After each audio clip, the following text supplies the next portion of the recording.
किसी ने पूछा कि बेप्यार कितना है, लेकिन किसी ने कभी भी नहीं पूछा, क्या नहीं पूछा, किंतु कभी जिज्ञासा बोले ना तेरा ईश्वर कितने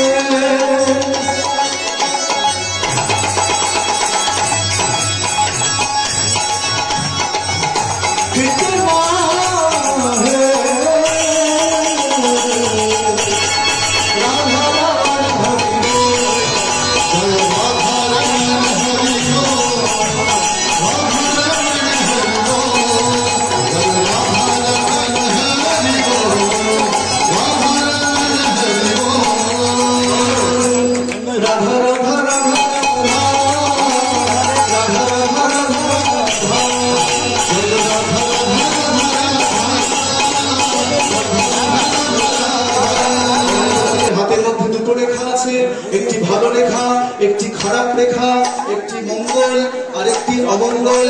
ভগবানের সামনে বসে যদি করতালি দেওয়া যায়, হাতের মধ্যে যে অমঙ্গল রেখাগুলো আছে সব চলে যাবে।